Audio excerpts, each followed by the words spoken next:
In both League and Dota, the team's mid laner is the star of the show. They're usually the flashiest player on the team, taking the center stage 1v1 and piloting mechanically demanding heroes and champions like Puck, Invoker, Katarina, and Azir. Mid laners are a different breed. They're flashy, skilled, and make such a big impact on the game that the enemy team has to account for them. And I believe that to be a good mid laner, you have to have an ego. Let me explain.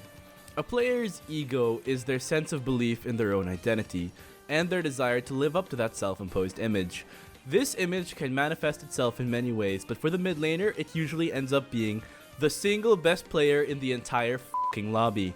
As a mid laner, you have to have this sense of ego, aka that dog in him, because you have the responsibility of making some of the most impactful plays in the game. In other words, the mid laner needs to believe that he's him. And here's why.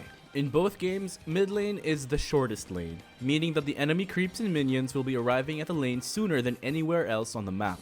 This means that the team's mid laner should be able to hit key power spikes much faster than any other role. And a fast level 6 can be an absolute game changer. For many champions, it unlocks their ultimate, otherwise known as the special skill or SS for you old school players, which will almost always result in a kill when used, like Orianna's command shockwave or Puck's dream coil. And hitting this power spike before the enemy does can be the start of your endless snowball. That's why it's essential for a mid laner to secure any form of early advantage.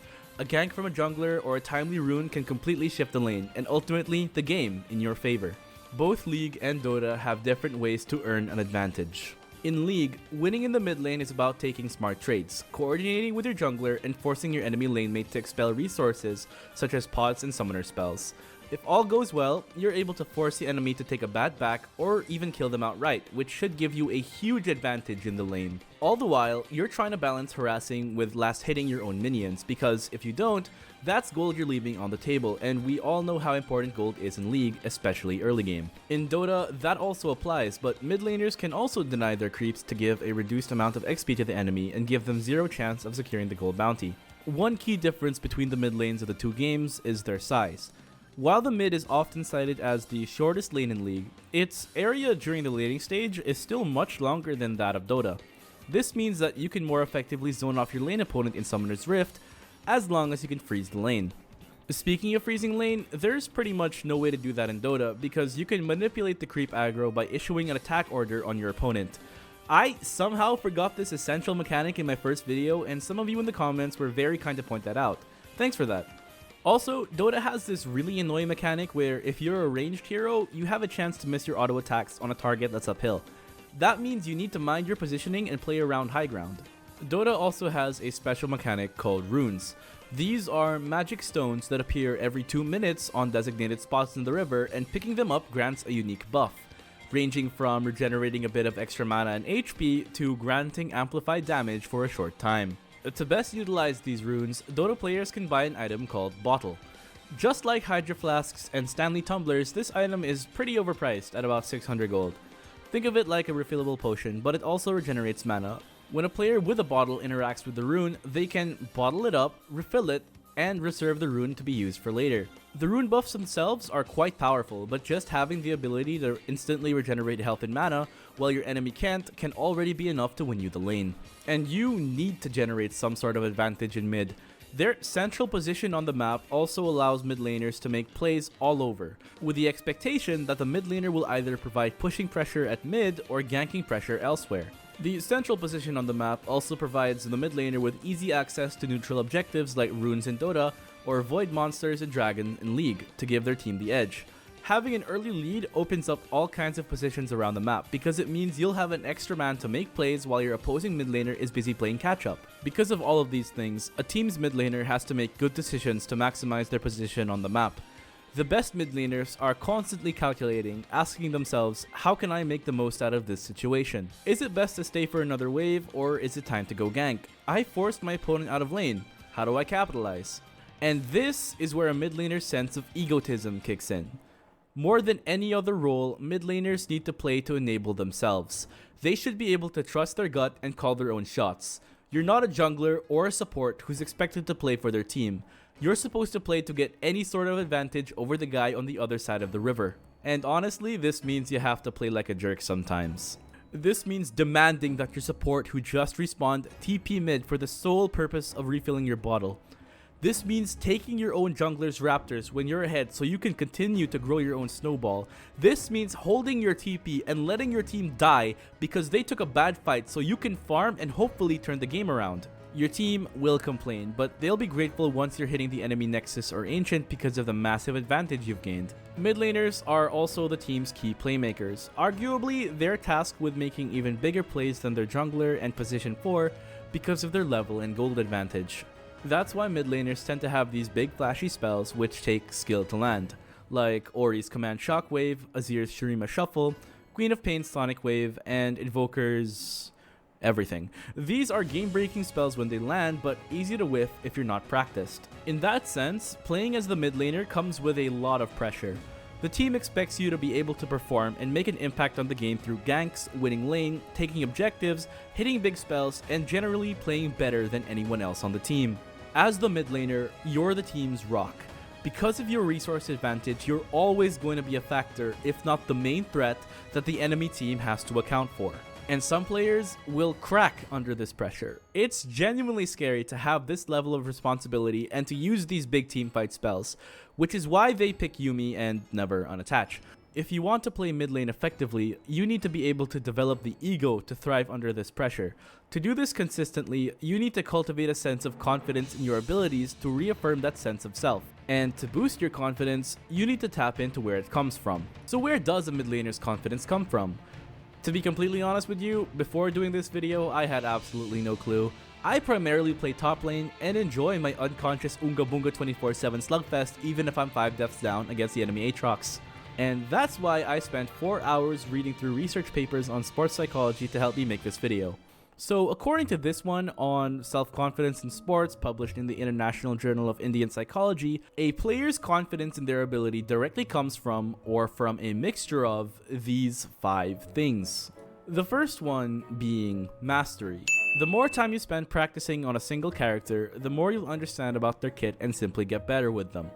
That's why you'll see a lot of mid laners limit their pool to just a handful of characters or even just straight up become one-tricks. We only have so much time dedicated to playing these games that it's almost impossible to master every single character and understand every unique interaction between certain abilities, items, and spell effects. To be the best mid laner you can be, you don't need to have 200 plus games on every single character. You just need to have 1 or 2 that you understand well and that you're confident that you can absolutely on the other guy with.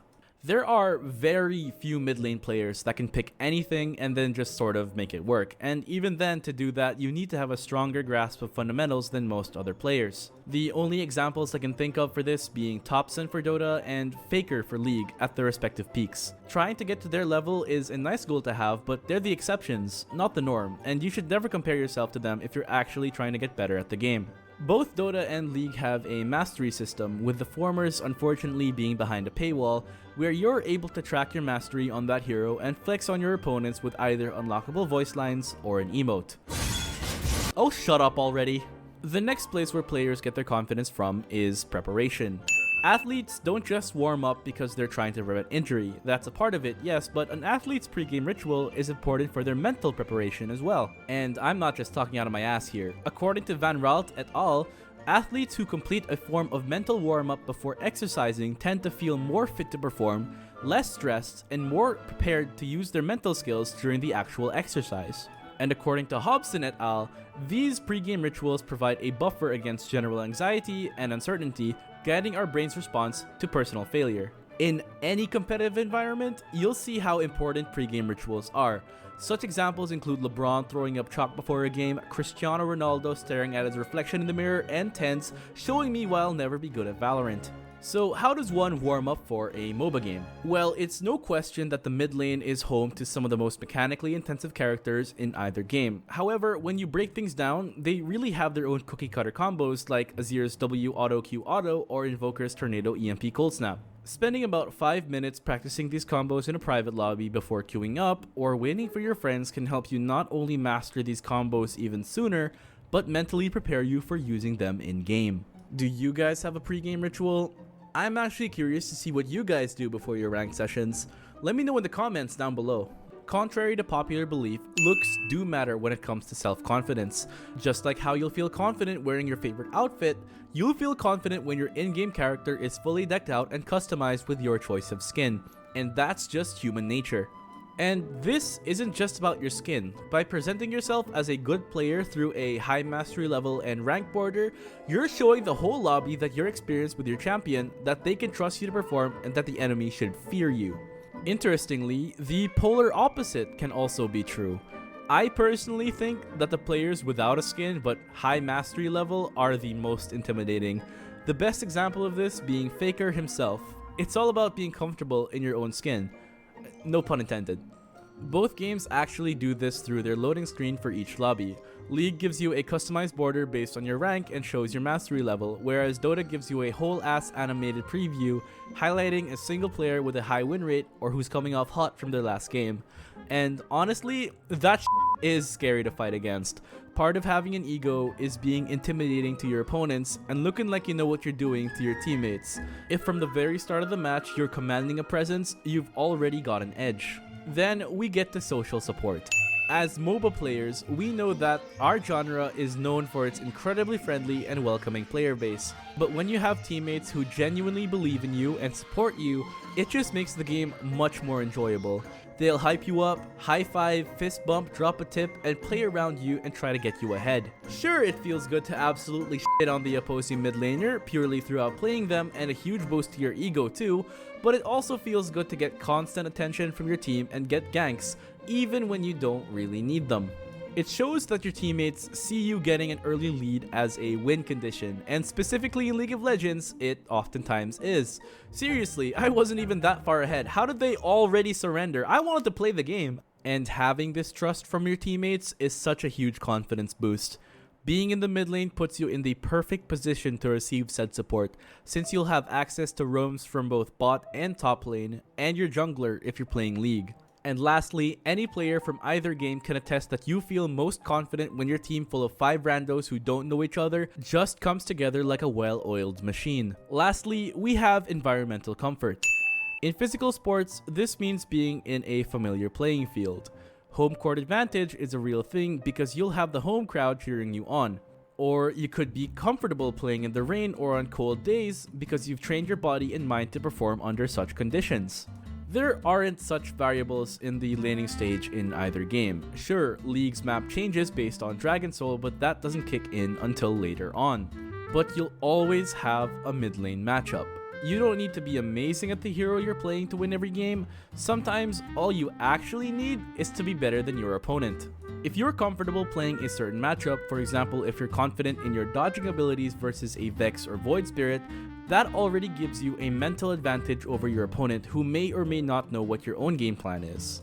This is where it helps to have at least a basic understanding of enemy champions. Of course, draft plays a huge role in this as well. Templar Assassin is always going to have an upper hand against a puck, the same way Orianna completely shuts down Annie, but even if you're outdrafted, as long as you know their game plan and trading patterns, you should be able to get out of lane behind, but deathless. And that's how you can develop your confidence and ego and start winning more matches in the mid lane. But what happens if you don't have this sense of ego? I would argue that it's actually fine if you weren't in a solo lane. Supports can play the game on autopilot, and as long as you're setting up wards and protecting your carries, you're doing your job. That is assuming your ADC actually has a brain. Junglers can just perma-roam and gank and just focus on tilting the enemy as their win condition. And finally, carries and ADCs just need to focus on staying alive and dealing damage. Solo lanes are a different beast mentally, because if you don't believe in your own abilities versus the other guy, you've already lost half the battle. To win a 1v1, you need to believe that you're better. Only then will you be able to play like it. While normally this is where I'd end the video, that's not the end of the story.